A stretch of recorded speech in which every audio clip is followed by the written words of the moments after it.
The bus stop encounter. Emma Rogers stood at the bus stop, the late afternoon sun casting a warm glow over her as she waited for her ride.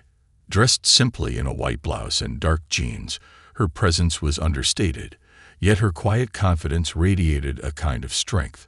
She wore her short, curly hair neatly, framing her high cheekbones and warm brown skin. At her side rested her backpack, adorned with vibrant patches from every corner of the world. Tokyo, Nairobi, Paris, Buenos Aires, and more. Each patch was a memento, a piece of a journey she'd shared with her father, the U.S. ambassador, as they moved from country to country. Every stitch on her backpack represented a lesson, a memory, a glimpse into a culture foreign yet fascinating. It was a symbol of her global upbringing, her pride, and her respect for diversity. But as she waited, she felt an uncomfortable weight pressing down on her. Emma had grown accustomed to curious glances. Her confident posture and eclectic backpack often drew attention. But today, the attention wasn't the benign interest of passersby. It was something more invasive, unsettling. Out of the corner of her eye, she noticed two police officers approaching. They wore the standard blue uniforms, their expressions tight and focused.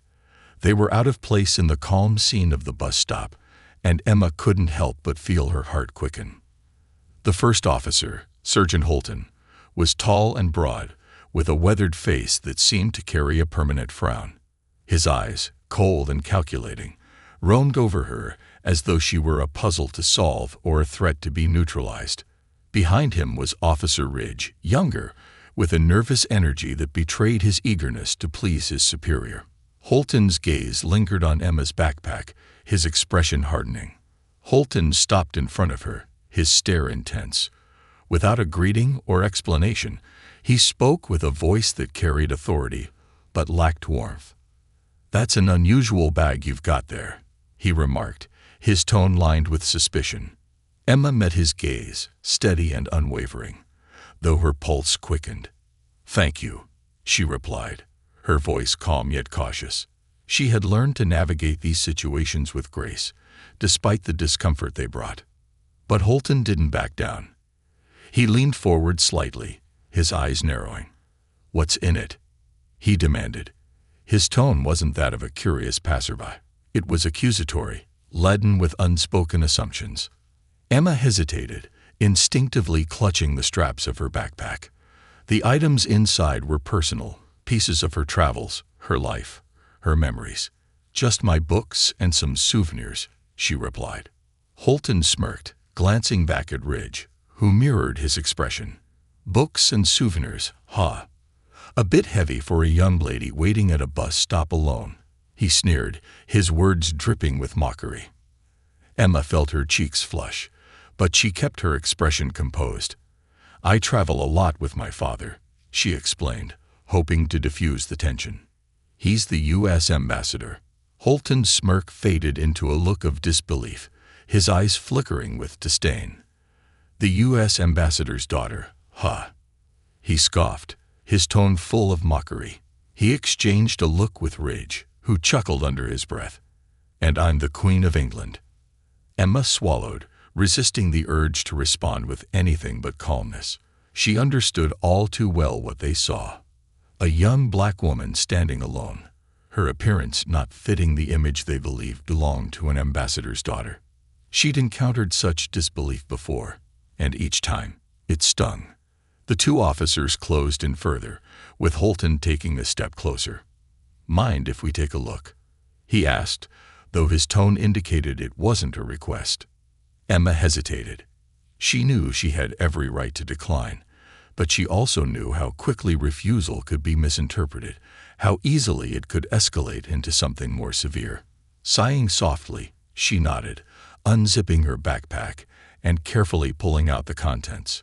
One by one, she revealed her notebooks, her dog-eared world history book, and a small pouch filled with tokens from her travels.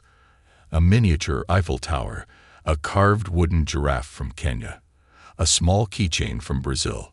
Each item carried a story, a piece of her journey, a memory she cherished. But Holton wasn't interested in any of that.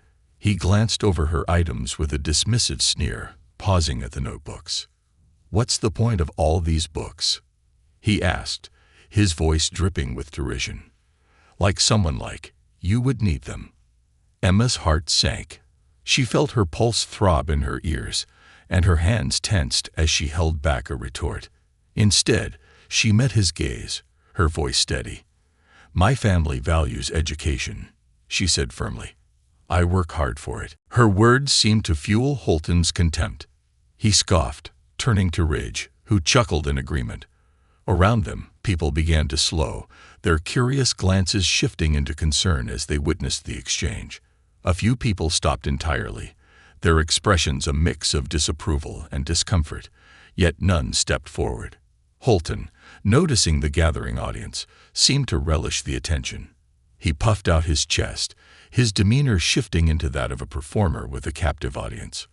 "Well, let's see what else is in here," he announced loudly, as if her belongings were somehow a spectacle. He rifled through her items with a sense of entitlement, holding them up as if each one was a piece of evidence. Emma could feel the humiliation tightening around her. She fought to keep her composure, but the sting of his words and the public scrutiny felt overwhelming. Her vision blurred momentarily as her heart raced, but she blinked the tears away, refusing to let him see her break. Holton held up a small beaded bracelet, studying it with exaggerated curiosity. "Souvenir, huh?" he said, his tone taunting. "You sure you didn't pick this up somewhere you shouldn't have?" Emma inhaled sharply, clenching her fists at her sides. "It's from South Africa," she replied, her voice barely a whisper, though she forced it to remain steady. As Holton continued his mock inspection, Officer Ridge stepped closer, inspecting her from head to toe as if she were an object, not a person. "Got a lot of places on that bag," he commented, his tone laced with suspicion. "What's a girl like you doing traveling so much?" Before Emma could answer, a voice cut through the crowd. A man, dressed sharply in a suit, strode toward them, his face set in a grim line. It was Ambassador Charles Rogers, her father.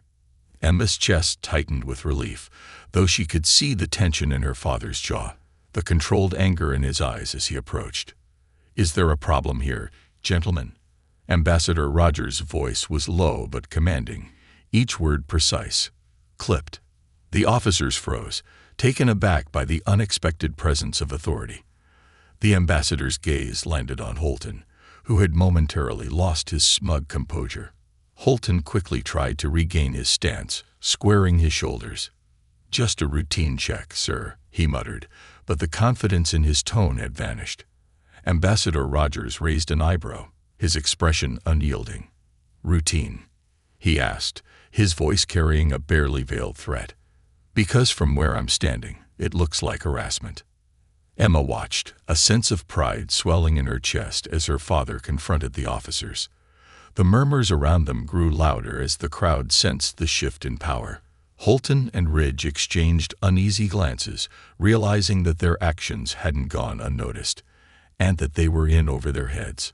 Ambassador Rogers placed a reassuring hand on Emma's shoulder, his presence a shield against the hostility she'd endured. "I suggest you both walk away now," he stated firmly, his voice leaving no room for argument. The officers hesitated, their bravado crumbling under the weight of the ambassador's authority. Without another word, they turned and walked away, their steps hurried, their gazes cast downward. As they disappeared into the crowd, Emma released a breath she hadn't realized she was holding. Her father gave her shoulder a gentle squeeze, his eyes filled with a mixture of pride and sadness. "Are you okay?" he asked softly. Emma nodded, though the sting of the encounter lingered. But as she looked around, she saw the faces of the onlookers, their expressions shifting from judgment to empathy, from indifference to understanding. And in that moment, she realized that she was not alone, that her strength and her story resonated with those around her. Shadows of perception. As Emma and her father, Ambassador Charles Rogers, walked from the bus stop toward his waiting car, the tension of the encounter lingered in the air like an unwelcome shadow. Although the officers had backed down, the weight of their assumptions still hung heavy on Emma's heart.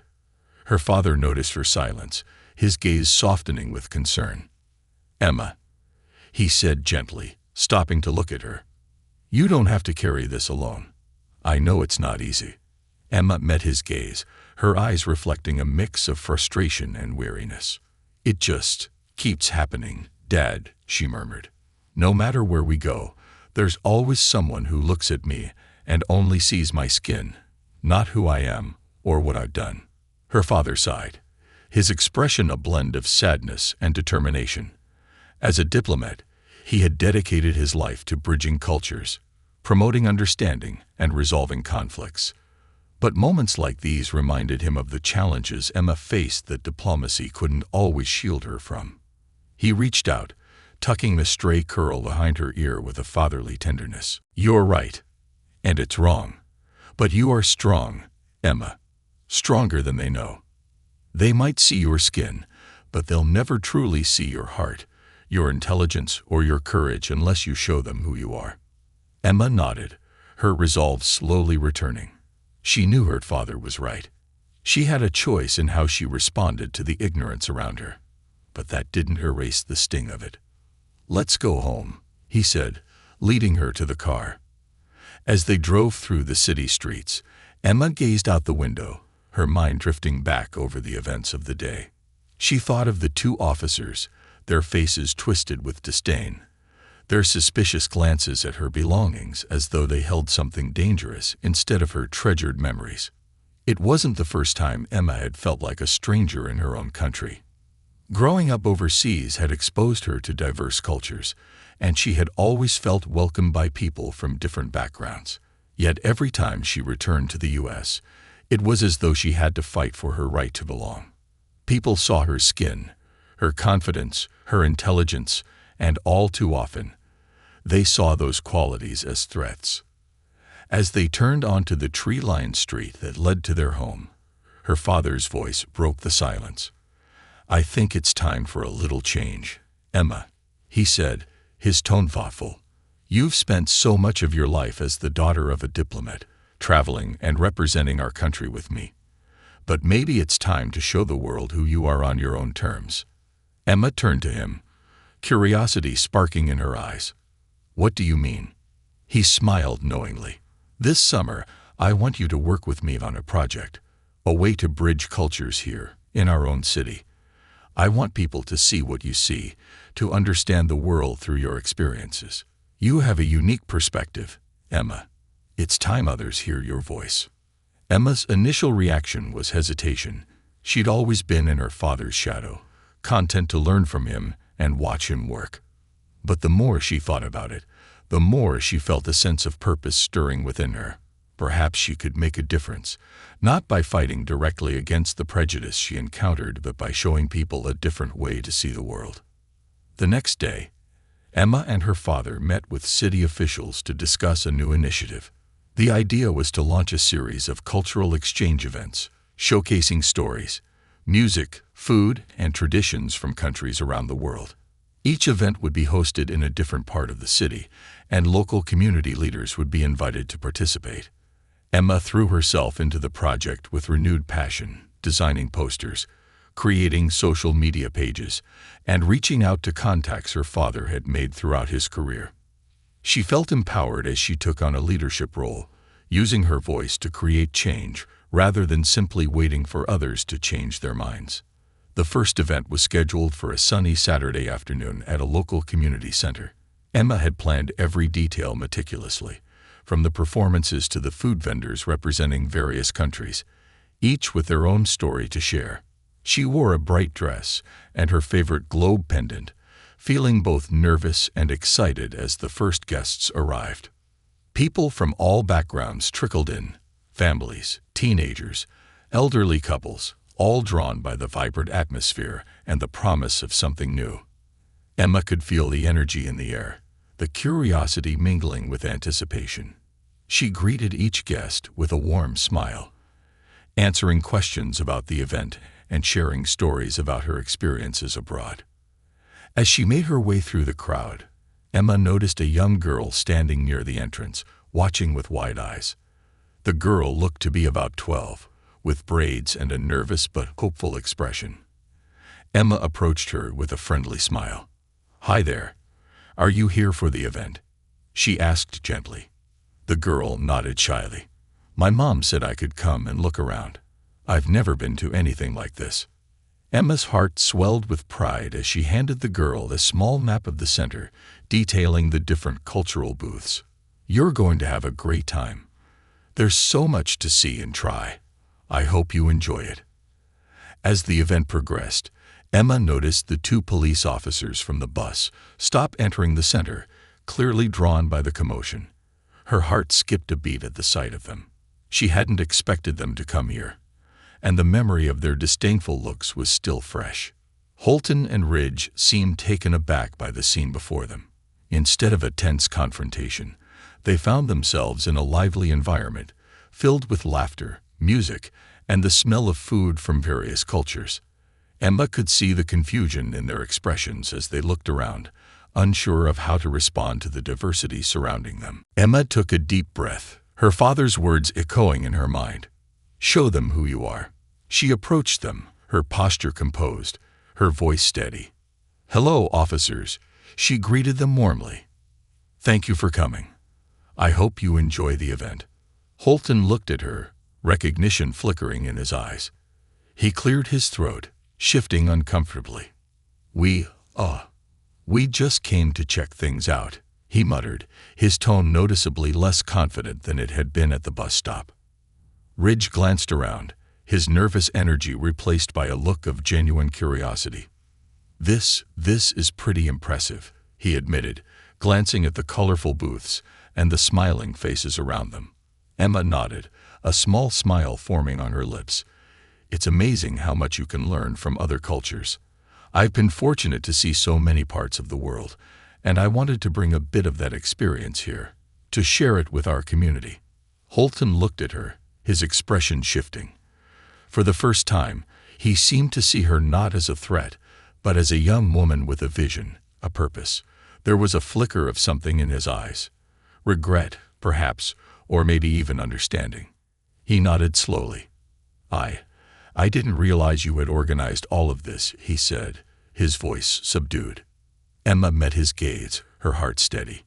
"I did. And I did it because I believe in building bridges, not walls.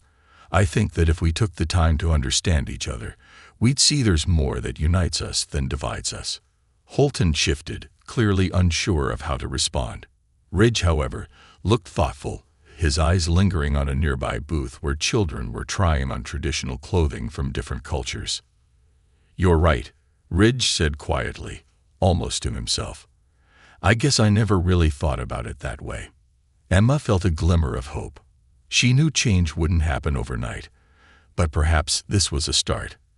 As the officers wandered through the booths, she watched them with a sense of satisfaction, knowing that she had planted a seed of understanding, however small. Her father joined her, his hand resting on her shoulder.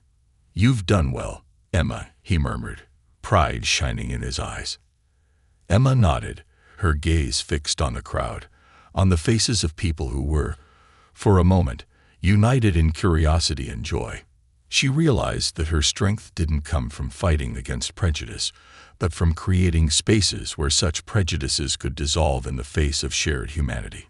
And as she watched the 2 officers disappear into the crowd, Emma felt a surge of hope that perhaps, one day, they would see the world as she did, not through the lens of fear, but through the lens of connection.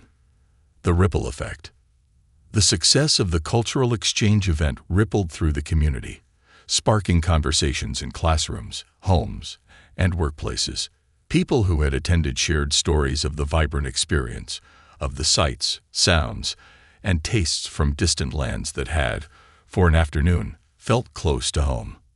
Emma's phone buzzed with messages from friends and strangers alike, thanking her for the opportunity to experience a world beyond their familiar surroundings. For Emma, the event was more than a celebration of culture. It was proof that change was possible, that prejudices could soften when people were invited to see one another differently. As she walked down the hallway of her high school the next Monday, Emma noticed curious glances from classmates and teachers alike. Many of her peers hadn't known about her life abroad or her father's diplomatic work, and she had always kept a low profile. But now, they looked at her with newfound respect, as though they were finally beginning to see her for who she was. During lunch, Emma found herself joined by a diverse group of students who had attended the event. There was Carlos, a boy from Colombia who loved playing the guitar, May, whose family owned a local Chinese restaurant, and Sarah, an American-born student who had always dreamed of traveling, but never had the chance. They were all eager to talk about the event, each one brimming with enthusiasm. "Emma, I didn't know you had traveled so much," Sarah said, leaning forward eagerly. "What was it like living in so many different places?" Emma smiled, enjoying the chance to share her stories with people who were genuinely interested. "It was incredible," she replied, her eyes lighting up. "Every country has its own rhythm, its own unique way of seeing the world. You learn to appreciate the little things, the way people greet each other, the flavors in their food, the music that fills their streets. It's like every place has its own heartbeat." May nodded, a wistful look in her eyes. "I wish more people could experience that. Sometimes, people judge my family because we look different, or they make assumptions about us because of our restaurant. It's hard." Carlos, who had grown up in a bilingual household, chimed in. "Yeah, it's like people only see one part of you. They don't realize there's so much more beneath the surface." Emma felt a surge of understanding and empathy for her friends. They all knew what it was like to be seen only partially, for the richness of their identities to be reduced to a single label or stereotype. She realized that the cultural event had tapped into a deep, shared experience, the need to be seen and accepted for who they truly were. As they continued talking, Emma noticed another familiar face approaching their table. It was Officer Ridge, the younger cop from the bus stop. He wore his uniform, and though he looked slightly out of place in the high school cafeteria, his expression was one of purpose rather than hostility. "Emma," he called softly, drawing the attention of everyone at the table. "Can I have a moment?" Emma felt a pang of surprise, but she nodded, standing up to join him near the edge of the cafeteria. Carlos, May, and Sarah exchanged curious looks, their conversation pausing as they watched. Ridge took a deep breath, his gaze softened by an unexpected vulnerability. I wanted to apologize," he began, his voice low but sincere, "for what happened at the bus stop. The way Sergeant Holton and I acted, it wasn't right. I shouldn't have followed his lead like that." Emma felt a mixture of emotions, surprise, relief, and a lingering wariness. She studied him for a moment, noticing the sincerity in his expression. "Thank you for saying that, Officer Ridge," she replied carefully. "It wasn't easy for me, but I understand that people sometimes act out of habit." Ridge nodded, his shoulders relaxing slightly as he realized she wasn't rejecting his apology. "I've been thinking about what you said at the event," he continued, "about building bridges and seeing beyond first impressions. I guess I've never really tried to see things from other people's perspectives, you know. I assumed a lot." Emma offered a small smile, feeling a flicker of hope. "I appreciate you taking the time to reflect on it. That's more than a lot of people would do." Ridge hesitated, as though weighing his next words carefully. Would you be open to coming to our precinct sometime? To talk to the officers about your experiences? I think a lot of us could learn from it." The request surprised her. It wasn't something she'd ever imagined doing, but the idea intrigued her. She had always believed that change had to start with conversations, with stepping into spaces that might feel uncomfortable. And maybe by sharing her story, she could reach people who would otherwise never consider a different perspective. "I'd be open to that," Emma said, her voice steady, "as long as people are willing to listen." Ridge nodded, relief evident in his expression. "They will. I'll make sure of it." The conversation lingered with her for the rest of the day, filling her with a renewed sense of purpose. She realized that her father's words about making a difference hadn't been empty encouragement.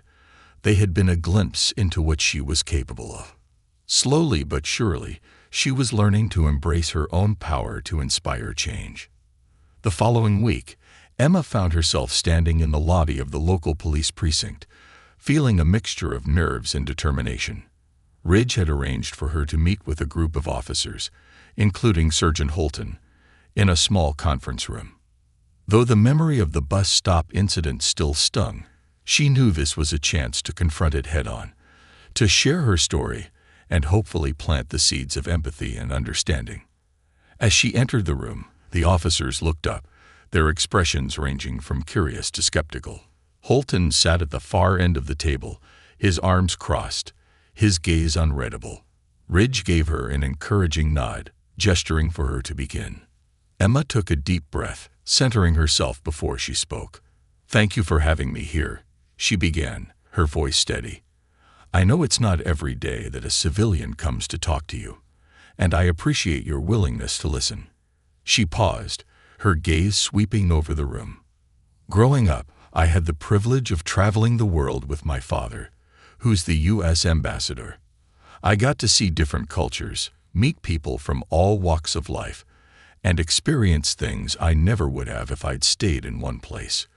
But coming back to the U.S., I've often felt like I don't fully belong, like I'm constantly having to prove myself because of how I look." A few officers shifted uncomfortably in their seats, but Emma pressed on, determined to make her point. "At the bus stop that day, I felt judged, not for anything I did, but simply for who I am. And I know I'm not the only person who's felt that way." Holton's expression remained impassive, but she could see a flicker of something in his eyes. Perhaps recognition, perhaps defensiveness. "I'm not here to accuse anyone or demand an apology," Emma continued. "I'm here because I believe in the power of understanding. I believe that if we take the time to see each other's humanity, to look beyond appearances, we can make this world a better place, not just for some, but for everyone." The room fell silent as her words sank in. She could feel the weight of their attention, the shift in their perception. These were men and women who had likely never heard such a perspective, who had never thought about the impact of their actions from someone else's point of view. Ridge broke the silence, his voice quiet but firm. "Thank you, Emma. I think you've given us all something to think about." As the officers began to ask questions, Emma felt the walls between them start to crumble. They asked about her travels, her family, her experiences as the daughter of a diplomat. They wanted to understand, to see the world through her eyes. Even Holton, though still reserved, seemed to soften, his posture relaxing as he listened to her stories. By the end of the meeting, Emma felt a sense of accomplishment unlike anything she had ever experienced. She had stepped into a space that once held fear and turned it into a space of mutual respect and curiosity. As she left the precinct that day, Ridge walked her to the door, a look of gratitude in his eyes. "I know that took courage, Emma. Thank you for trusting us." Emma smiled, feeling a weight lift from her shoulders. "Sometimes change happens in the smallest moments," she replied. "But those moments can make a difference." And as she walked out into the bright sunlight, Emma knew that she was stronger than any assumption, braver than any prejudice, and that her journey was only just beginning. A new path forward. The next few weeks marked a profound shift for Emma, both within her school and in her community. Word of her courageous talk at the police precinct spread quickly, inspiring students, teachers, and even some parents who had heard about her efforts. For the first time, Emma felt like she was stepping out of her father's shadow, claiming her own space in a world that had so often tried to diminish her. She could feel herself growing, her voice, her strength, her sense of purpose, all coming into focus. But one thing she hadn't anticipated was the ripple effect her actions had on people she barely knew. One day, as she left her last class and was heading to her locker, a teacher she barely knew approached her. Ms. Harding was an English teacher, known for her calm demeanor and her tendency to inspire her students through literature. Emma had never had her as a teacher, but she had often seen her in the hallways, her face framed by gray curls, and her warm eyes always sparkling with curiosity. "Emma, could I have a moment of your time?" Ms. Harding asked, her tone gentle but firm. Emma nodded, surprised but intrigued. They found an empty classroom, and Ms. Harding closed the door, her face growing thoughtful as she leaned against a desk.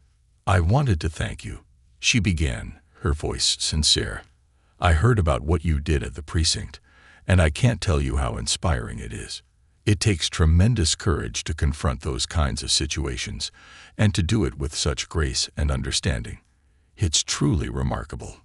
Emma felt a flush of warmth, grateful but slightly taken aback. "Thank you, Ms. Harding. I just felt like it was something I had to do, you know. I wanted to show people that there's another way to look at things." Ms. Harding nodded, a faint smile on her face. "And you did, Emma. You showed them. And I think you might be able to do even more."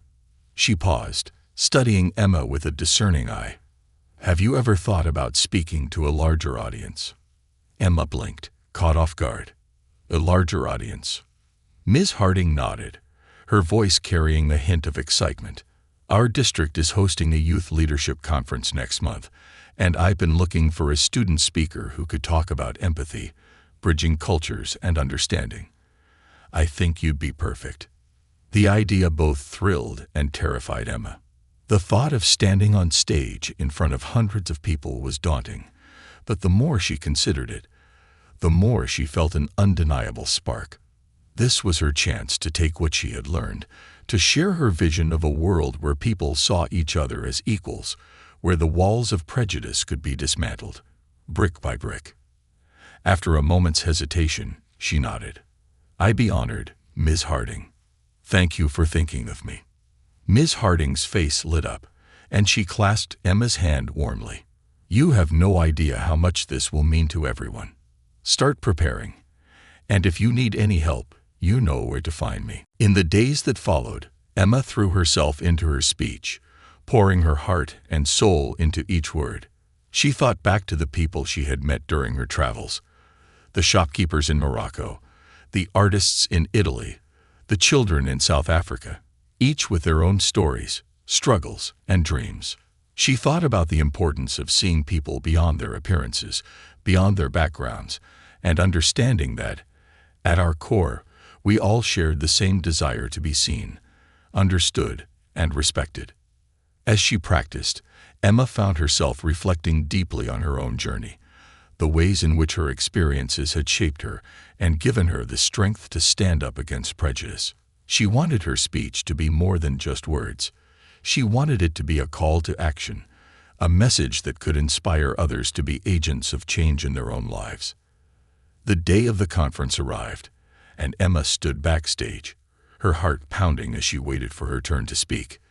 The auditorium was packed with students, teachers, and community leaders from across the district, all gathered to hear from young voices that embodied hope and resilience.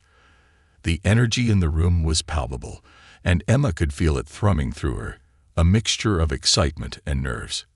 When her name was announced, she took a deep breath, stepped onto the stage, and faced the crowd.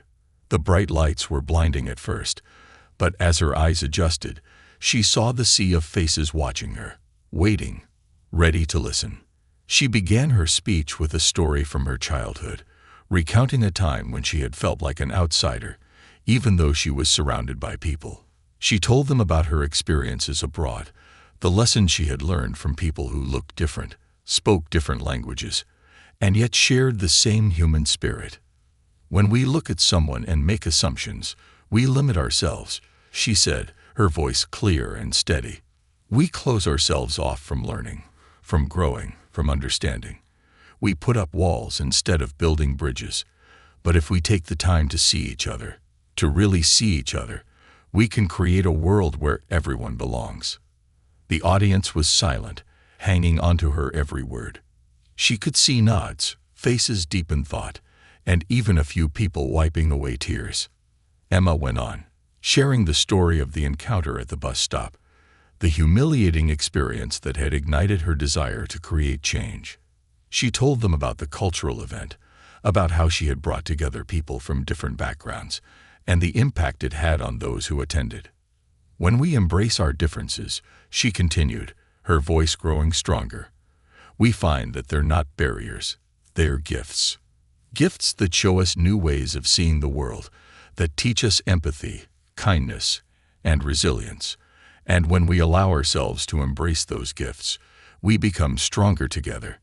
She concluded her speech with a call to action, urging each person in the audience to think about how they could make a difference, how they could challenge their own assumptions, and create a more inclusive community.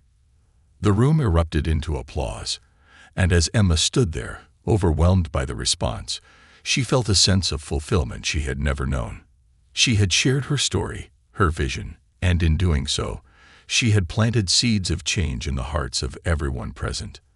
After the speech, dozens of people approached her, each one eager to thank her, to share their own stories, to tell her how her words had resonated with them. She saw young students, inspired and hopeful, talking about ways they could create change in their own schools. Teachers and community leaders spoke about initiatives they wanted to start, programs to foster inclusivity and understanding. Among the crowd, Emma spotted Officer Ridge. He had come to the conference, his face thoughtful as he approached her.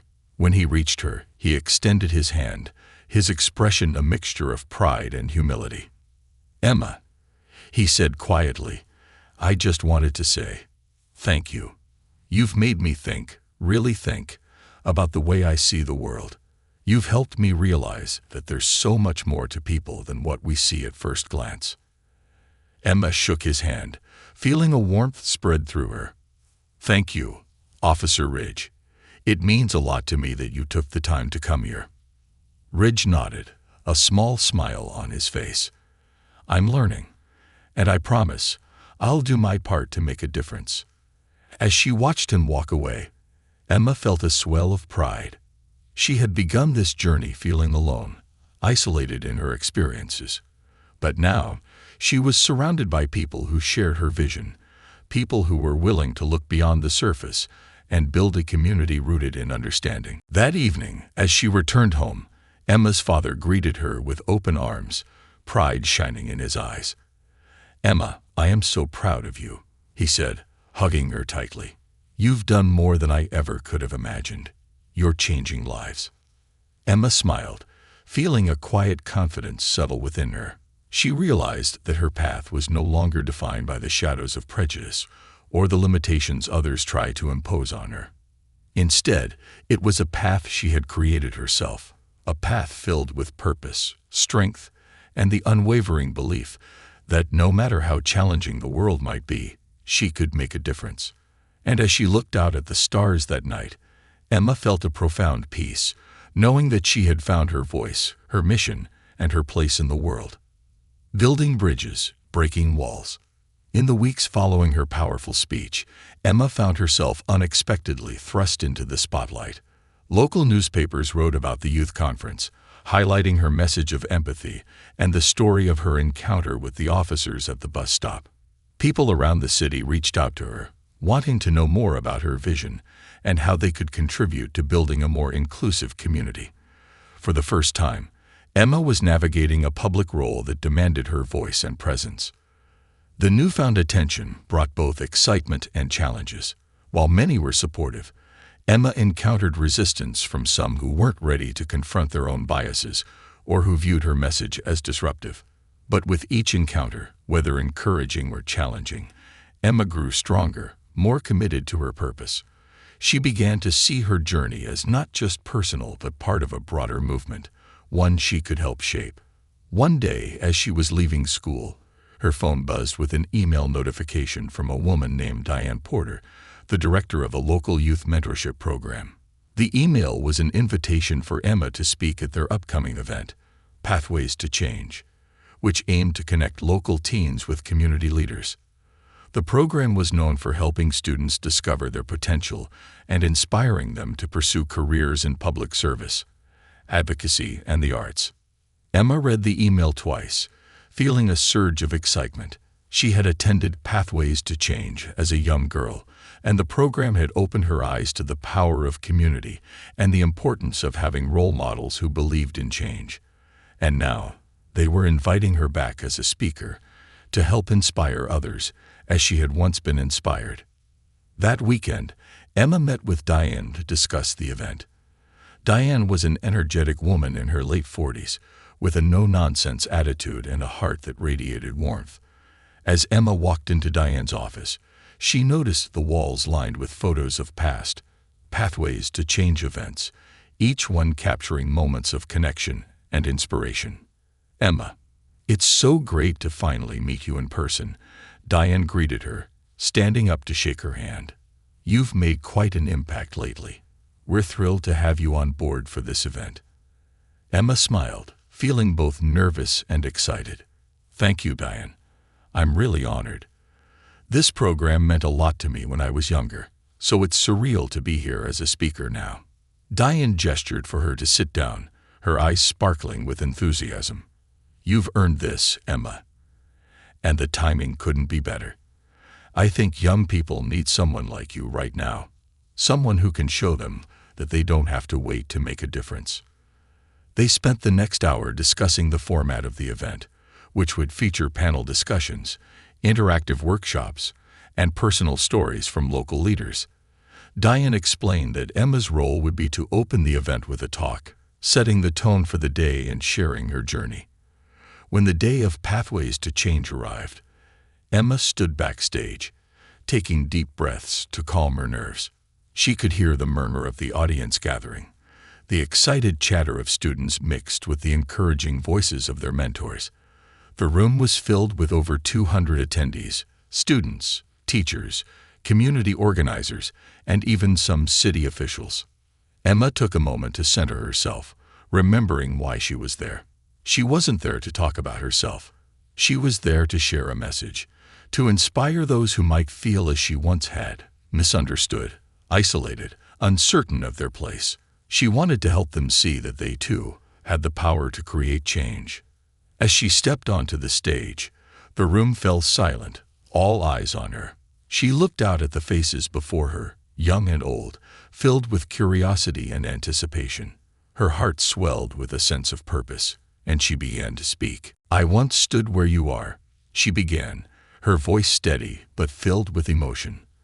"I was a young girl trying to find my way, surrounded by people who saw me differently because of how I looked or where I came from. It wasn't easy. I felt alone at times, like I didn't belong. But along the way, I learned something important, that our differences don't have to divide us. In fact, they can be our greatest strength." She shared the story of her travels, the lessons she had learned from people around the world, each one teaching her something unique about resilience, kindness, and understanding. She talked about the moments of prejudice she had faced and how they had fueled her desire to bridge cultures, to help people see beyond first impressions. Emma's voice grew stronger as she recounted the bus stop incident, her encounter with the officers, and the events that followed.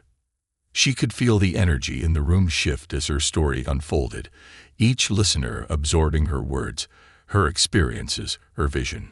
She could see faces in the audience softening, their expressions thoughtful, some even emotional. "And here's what I've realized," Emma continued, her voice filled with conviction. "Each of us has the power to make a difference, no matter how young or uncertain we may feel. Change doesn't always come from grand gestures or powerful positions.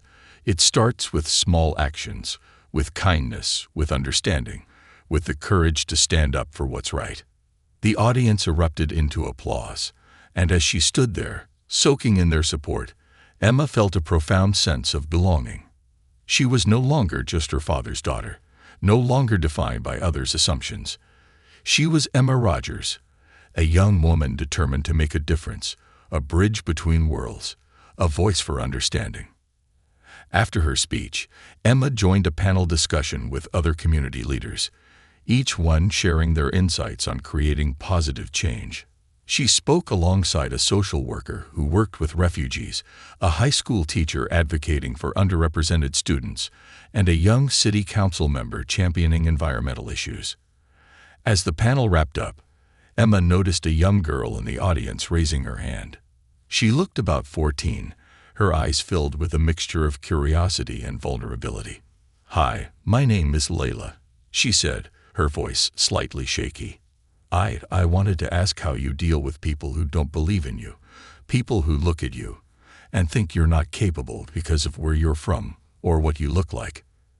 Emma felt a pang of empathy, remembering all too well the pain of feeling dismissed and doubted. She took a deep breath before answering, her voice filled with compassion.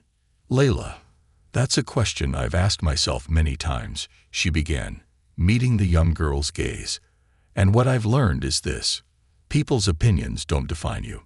Their doubts don't determine your worth. You define yourself by the way you respond, by the strength you show, by how you choose to carry yourself. The more you believe in yourself, the less their words will matter." Layla nodded, her face lighting up with a new sense of confidence. Emma felt a swell of pride, knowing she had reached someone who needed to hear those words. As the day progressed, Emma had the chance to speak with dozens of students and mentors, each one eager to share their stories and dreams. Many of the students expressed a desire to make a difference, but they struggled with self-doubt or lacked the resources to pursue their goals. Emma listened intently, offering encouragement, advice, and sometimes simply a compassionate ear. Toward the end of the event, Diane approached her with a warm smile. "Emma, I can't thank you enough. You've given these students something they'll carry with them for a long time." Emma smiled, feeling a deep sense of fulfillment. "Thank you for giving me this opportunity, Diane. It's been incredible." As she left the event that evening, Emma felt as though she had stepped onto a new path, one where she could use her voice to amplify the voices of others, to lift up those who might feel lost or unheard. She had seen firsthand the impact of her words, the power of empathy, and the importance of creating spaces where everyone felt valued. When she got home, her father was waiting for her in the living room, a proud smile on his face. He had heard all about the event from Diane and the attendees, who had shared their gratitude and admiration for Emma. "You were magnificent today, Emma," he said, pulling her into a hug. "I couldn't be prouder of you." Emma smiled, resting her head on his shoulder. "Thank you, Dad. I feel like I've finally found my purpose." Her father pulled back, looking at her with pride. "You've always had a purpose, Emma. You're just discovering it now, and the world is discovering you." As she went to bed that night, Emma lay awake, thinking of Layla, of the students who had shared their dreams, and of the journey she had begun. She knew there would be challenges ahead, that the path to change was not always easy, but she also knew that she was ready to face those challenges, to keep building bridges, and to keep breaking down walls, one conversation, one story, and one heart at a time. And as she drifted off to sleep, Emma felt a deep peace settle within her, knowing that she was exactly where she was meant to be, carrying forward a message of hope, understanding, and the belief that every individual, no matter their background, had the power to make a difference. Legacy of change. The weeks that followed the Pathways to Change event were a whirlwind for Emma. Her message had resonated far beyond the conference, sparking conversations throughout the city and even catching the attention of local news stations. Emma's inbox was flooded with messages from students, teachers, and community members thanking her for her courage and for inspiring them to think differently. She realized that her journey was no longer just about herself. She had become a catalyst for a growing movement. As word of her efforts spread, Emma was invited to speak at more events, from community gatherings to high school assemblies, each one an opportunity to deepen the message she carried. She never expected to become a spokesperson for empathy and inclusion, but with each speech, her purpose became clearer. Emma was creating something that transcended her own experiences, a legacy of change. One chilly autumn morning, Emma's father, Ambassador Rogers, sat her down at the kitchen table. The familiar scent of coffee filled the air as he slid a newspaper across the table, the headline catching her eye. A voice for change. Young leader inspires city with message of unity. Beneath the headline was a photo of Emma from the Pathways to Change event, standing at the podium with a look of determination in her eyes. "I wanted you to see this before you head to school," her father said, pride in his voice. "The city is paying attention, Emma. People are listening. You've done something extraordinary." Emma's cheeks flushed, a mixture of pride and humility washing over her. "Thank you, Dad. I never imagined it would go this far." Ambassador Rogers leaned forward, his gaze warm but serious. "I think it's time to start thinking about where you want this to go. You've created a movement, Emma, and it's only going to grow from here. This isn't just a moment. It's the beginning of something bigger." Emma knew he was right. The impact she had made was too significant to ignore. People were hungry for change, and she was determined to help them see a path forward. But the question loomed. How could she take this movement to the next level? That question lingered in her mind as she went about her daily routine, echoing through her classes, her conversations, and her quiet moments of reflection. One day, as she was sitting in the school library, surrounded by the quiet hum of students studying, an idea began to take shape. What if she could create a platform that allowed other young people to share their stories, to talk about their experiences with prejudice, inclusion, and empathy? What if her journey could inspire others to become leaders in their own communities, to build bridges just as she had? Excited by the idea, she sketched out a plan in her notebook, her mind racing with possibilities. She envisioned a youth-led organization dedicated to fostering empathy and understanding across different backgrounds, a space where students could come together, share their stories, and work on projects to improve their communities. She decided to call it Voices United. Emma spent the next few weeks refining her vision, working late into the night as she researched similar initiatives and brainstormed ways to make her idea a reality. She reached out to Ms. Harding, her English teacher, for guidance. Ms. Harding, who had always been a mentor and champion of Emma's growth, was thrilled to support her. "This is exactly what we need," Ms. Harding said, her voice filled with excitement as they met after school one day. "You're creating a space where young people can make their voices heard. This could be transformative, Emma." Ms. Harding helped Emma set up meetings with local organizations that supported youth initiatives, and soon, Emma found herself pitching Voices United to community leaders, explaining her vision of a platform that would empower students to lead the change they wished to see. Her passion and determination were infectious, and by the end of each meeting, more and more people were eager to get involved. Finally, with the support of her school, the city council, and various community organizations, Voices United was launched with a public announcement in the city square. A large crowd gathered for the occasion, people from all walks of life, drawn by Emma's message of unity and hope. Standing on the steps of the city hall, with her father, teachers, and friends beside her, Emma took a deep breath, feeling the weight of the moment.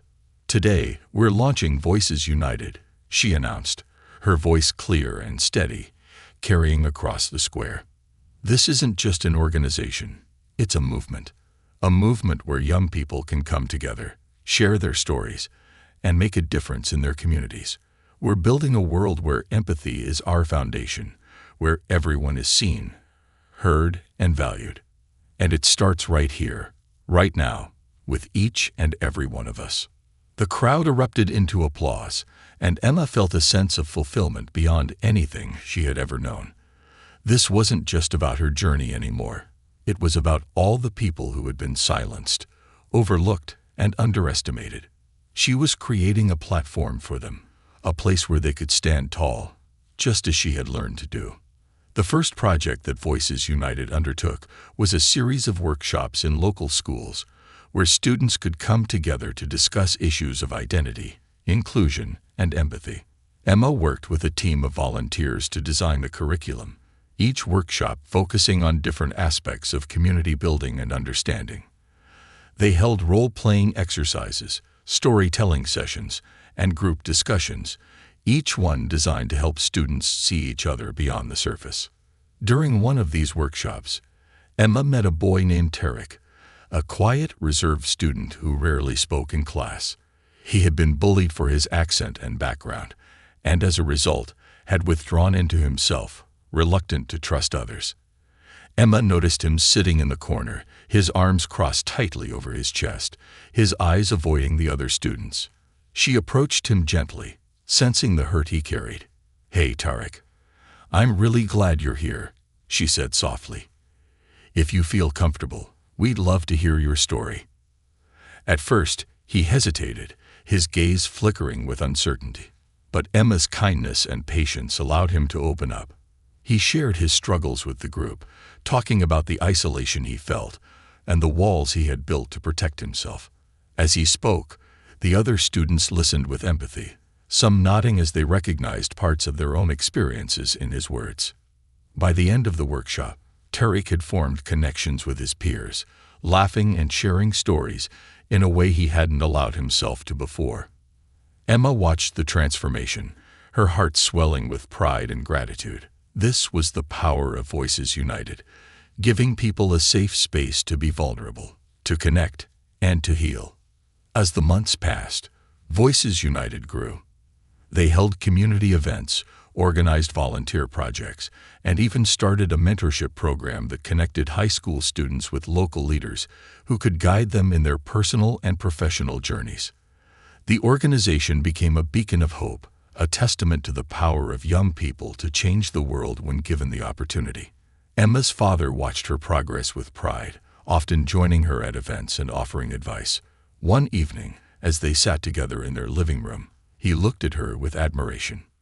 "You know, Emma," he said, his voice filled with emotion, "I always knew you had a remarkable spirit. But what you've done here, it's beyond what I could have ever imagined.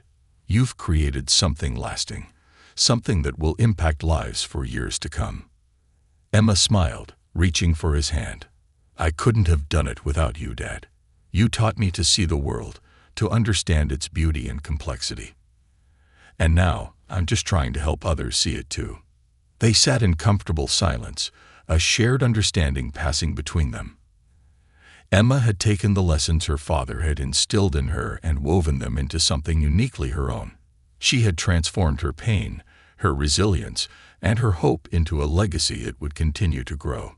Over time, Emma received invitations from other cities, other communities, all wanting to learn about Voices United and how they could create similar programs.